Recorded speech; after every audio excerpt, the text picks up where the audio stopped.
Ya, Keluarga Indonesia kembali lagi bersama kami di Kumpul Keluarga. Masih membahas tentang mama milenial. Nah, Mbak Ayu, ini kalau tadi kita bahas mama milenial, ternyata memang harus kritis, harus komunikasi juga baik.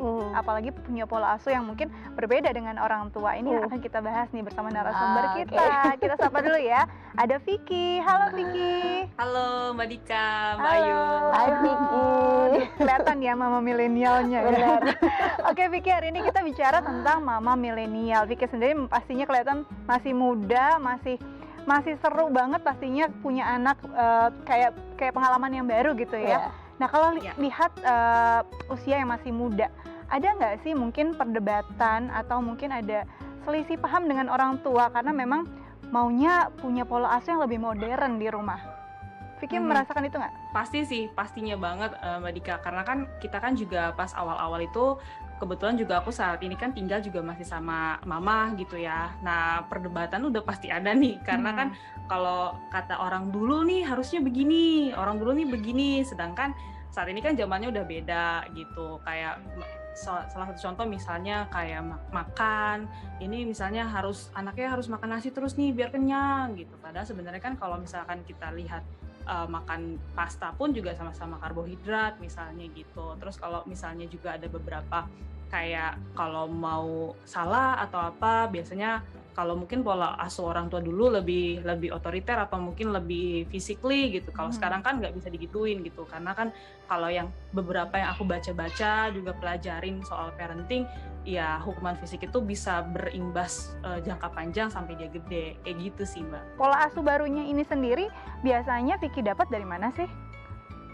Kebetulan karena saat ini sudah banyak media internet, media sosial gitu kan, khususnya lebih ke Instagram sih kalau aku lebih banyak baca-baca. Kadang juga kalau biasanya kan kalau mama-mama milenial nih suka belanjanya via Instagram, sosial media lah gitu ya. Nah biasanya tuh kita punya kayak kumpulan ibu-ibu online gitu. Nah biasanya mereka tuh suka sharing-sharing link, terus kadang kita ngasih referensi beberapa ibu muda yang punya tipe parenting yang sebenarnya mudah untuk diaplikasikan gitu. Kayak misalnya aku follow Instagramnya Damar Wijayanti, terus udah gitu kalau mungkin untuk empati ataupun makanan-makanan ada beberapa dokter yang direferensi sama teman-teman gitu.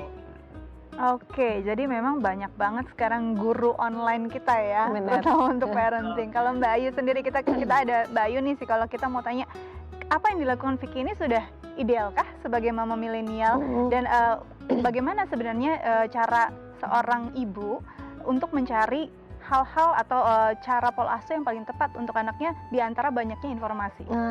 Oke. Jadi sebenarnya kalau misalnya apa yang dilakukan sama Vicky ini memang menjadi salah satu ciri khas banget gitu ya, ibu milenial, ya. Belajarnya dari banyak sumber gitu dan aksesnya itu dari internet gitu. Nah, kalau misalnya kemudian pertanyaannya cari yang paling cocok dengan anak kita itu seperti apa? Setiap anak itu berbeda dan unik gitu. Jadi untuk tahu apa yang paling cocok untuk anak kita, cara yang paling tepat adalah dengan mengenal anak itu dengan sangat dekat dan mendalam. Caranya terus gimana? Satu, observasi. Jadi kita kenal dengan baik dan dekat anak kita tuh sebenarnya tipenya seperti apa sih. Kemudian temperamen yang bagaimana, tipe kepribadian yang seperti apa, kemudian level of energinya bagaimana, kemudian gaya belajarnya itu seperti apa. Itu kan nggak bisa dipukul rata gitu kan. Nah, dengan mengenal anak kita dengan baik, dia itu seperti apa, dia itu bagaimana, kita juga bisa kemudian mengetahui, oh sebetulnya yang paling tepat itu seperti apa gitu. Oke, kita tanya lagi nih Mbak ke Vicky. Nah Vicky, banyak nggak sih, karena banyak informasi yang kamu dapat gitu ya, mungkin nggak sih kamu mengalami satu masa, aduh bingung mau terapin yang mana, dan bagaimana cara kamu sendiri mengatasinya? Sebenarnya kalau misalnya informasi sebenarnya banyak banget kan, apalagi kalau dari sosial media gitu. Bingung banget sebenarnya apalagi khususnya kalau pada saat kita awal-awal tuh kalau anak udah mulai makan, misalnya salah satu informasinya itu kan empati itu sejubrek banget informasinya dari menu makanannya, sedangkan yang aku baca-baca juga nggak setiap anak akhirnya cocok kan. Nah balik lagi sebenarnya ulang lagi nih bacanya, ada yang bilang kalau data WHO ini makanan anak harus sekarang udah 4 bintang gitu. Tapi bentrok nih sama mamaku, bilang enggak, anak dulu orang tua dulu ini cuman cukup kasih pisang aja kok gitu. Nah jadi kayak sebenarnya bingung gitu, ini harus yang mana yang diterapin nih, ngikutin mama atau ngikutin yang aku udah baca banyak dari berbagai sumber. Tapi ujung-ujungnya sebenarnya balik lagi sih kitanya yang kreatif gitu. Kayak misalnya contoh menu empasi awal-awal nih, ya udah kita cobain aja dulu awal-awal menu tunggal nih, tapi just 1 atau 2 hari, 1-2 hari aja lah. Kemudian di hari ketiga oke, mulai berani dengan sumber yang udah cari kita, misalnya makanan 4 bintang gitu, menu 4 bintang. Nah pada saat dicoba, ternyata anaknya suka, berarti emang sebenarnya balik lagi kreativitas si ibu dan aplikasiin ke anaknya gimana gitu. Nah dari situ ternyata informasinya emang terlalu banyak, tapi ya gak banyak juga ini berdebatan sama mama sendiri, karena pola yang dulu tuh seperti ini loh, seperti ini, tapi banyak yang nggak kepake sih sebenarnya kalau yang dari mama itu, karena so far sejauh ini udah aku modifikasi bahwa jelasin aja, sosialisasiin lagi ke orang tua bahwa udah nggak zamannya nih loh mah, ini beda loh sama anak zaman sekarang gitu. Nah, ini nih yang menarik nih ya Mbak Ayu, bagaimana saat kita menerapkan satu model yang baru, kita akan bertentangan dengan model yang lama, apalagi nih orang tua gitu kan. Iya, ya. Bagaimana ya, seperti yang Vicky alami sendiri, mungkin akhirnya menuju titik tengah gitu ya, akhirnya Vicky bisa sesuai dengan apa yang dia mau. Tapi kalau yang tidak bisa bagaimana? Iya ya, kadang-kala malah urusannya bukan cuma makan aja, banyak aspek-aspek lain yang kemudian berbeda dengan orang tua kita. Dan karena orang tua juga mungkin punya merasa bahwa saya baik-baik saja dengan pola asuh yang dan ini membesarkan kamu pastinya. begitu kan, dan output hasilnya ada loh, ini jadi kamu yang sekarang gitu kan. Berarti cara saya benar dong dibandingkan dengan cara kamu yang baru dicobakan dan yang baru kamu tahu dan belum dicobakan begitu kan.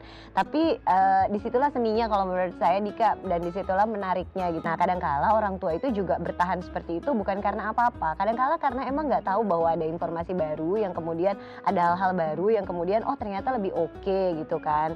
Nah seni berkomunikasi itu lagi baliknya, menyampaikan kepada orang tua ini loh yang bagus, ini loh yang enggak. Nah caranya gimana? Bisa mungkin orang tuanya juga diajak untuk mendengarkan kayak seminar-seminar atau kayak acara seperti ini gitu kan, dibesarin nontonnya bareng-bareng gitu kan, sama orang tuanya tahu bahwa di sini udah banyak hal-hal yang baru. Atau sekarang kan kalau mungkin sekarang tuh banyak webinar gitu kan, bisa dengar di laptop atau di handphone, dibesarin sehingga orang tuanya juga mendapatkan insight, ternyata ada yang baru ya, ternyata ada yang benar. Oke, tadi bener banget tuh yang Vicky sampaikan, menu tunggal dulu gitu kan. Sehari 2 hari diikutin gak apa-apa, hari ketiga mulai coba apa yang kita dapat dari dokter atau dari internet gitu kan, mau dicobakan gitu. Itu kan orang tua juga merasa bahwa pendapat saya juga diapresiasi, saya juga didengarkan, tapi diselang-seling. Jadi tidak ada pihak yang merasa tidak dihargai gitu ya. Benar. Benar-benar jadi damai lah ya dalam menjalani pola asuh ini. Oke, Vicky, di sini kan ada Mbak Ayu nih. Mbak Ayu, psikolog kita, mungkin ada hal-hal yang Vicky tanyakan nggak seputar pola asuh? Pastinya dong Mbak Dika. Mbak Ayu ini mumpung banget nih. Ada. Sebenarnya gimana sih kalau kita kan masih baru-baru nih ya, maksudnya apalagi tergolong milenial lah gitu. Gimana sih kita biar lebih menyaring informasi yang lebih baik gitu soal parenting. Terus apalagi kan terus yang kedua juga gimana sih cara kita untuk biar lebih baik lagi untuk mengajarkan anak, karena kan yang aku baca-baca nih sekarang kan polanya kan ya bukan lebih ke physically, tapi lebih kayak misalkan kata-kata yang kita keluarkan itu harus positif, nggak boleh yang bilang nggak boleh atau nggak bisa, tapi diganti dengan kata belum. Sebenarnya parenting kayak gitu gimana sih buat mengaplikasikan kita gitu di kehidupan sehari-hari biar lebih gampang diterapkannya. Biar lebih terbiasa. Karena biar gimana kita produk dari pola asuh lama.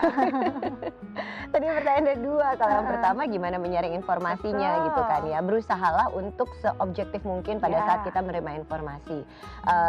Manusia itu dalam berkomunikasi punya kecenderungan untuk lebih membuka diri terhadap hal-hal yang mendukung kita atau kita sukai.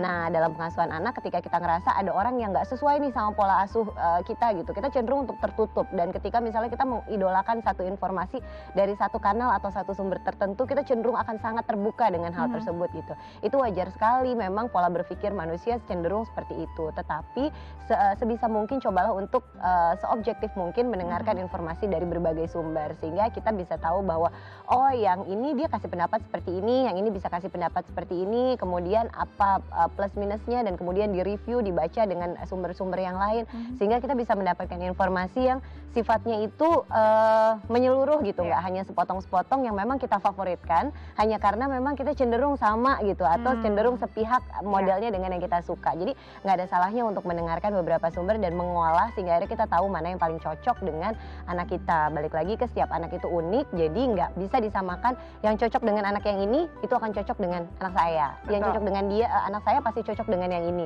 Nah itu juga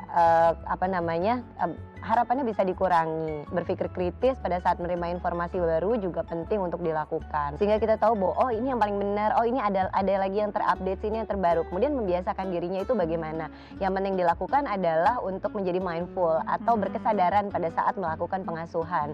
Nah kalau kita sudah menyadari bahwa oh saya adalah produk dari pengasuhan yang lama dan sekarang saya mau menggantinya, itu sebetulnya udah menjadi satu nilai lebih yang sangat baik sekali. Kenapa? Karena kita menyadari bahwa oh, ada yang salah atau kurang tepat nih dengan pola asuh saya sebelumnya, dan saya tidak mau mengulangi itu kepada anak-anak saya. Sehingga saya berkesadaran untuk setiap ada hal yang serupa, saya menahan diri saya untuk tidak melakukan itu gitu. Jadi berkesadaran dalam setiap proses pengasuhan atau langkah-langkah pengasuhan. Jadi gitu ya Mbak Ayu ya, beradaptasi dan juga harus sadar tentang situasi yang kita hadapi juga, dan juga harus melihat keunikan anak kita. Pastinya kita punya pola asuh yang paling cocok untuk dia. Oke Mbak Ayu, terima kasih. Vicky, terima kasih sudah berbagi cerita bersama kita di Kumpul Keluarga. Semoga berguna ya. Salam buat si kecil. Bye-bye. Bye. Oke, seru banget Mbak Ayu. Aku masih punya banyak pertanyaan tentang mama milenial, tapi kita jeda dulu ya. Nah pemirsa, jangan kemana-mana, tetap bersama kami di Kumpul Keluarga.